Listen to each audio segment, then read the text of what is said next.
All right, we're gonna do the unthinkable.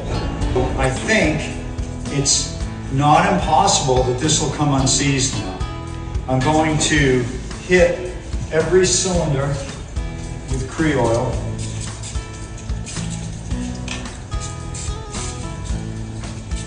Even the broken one. And then I'm going to try using a block of wood on one of the bad cylinders to try to push it down. Yeah, wait, it's going, it's going, it's going. It's going, it's going.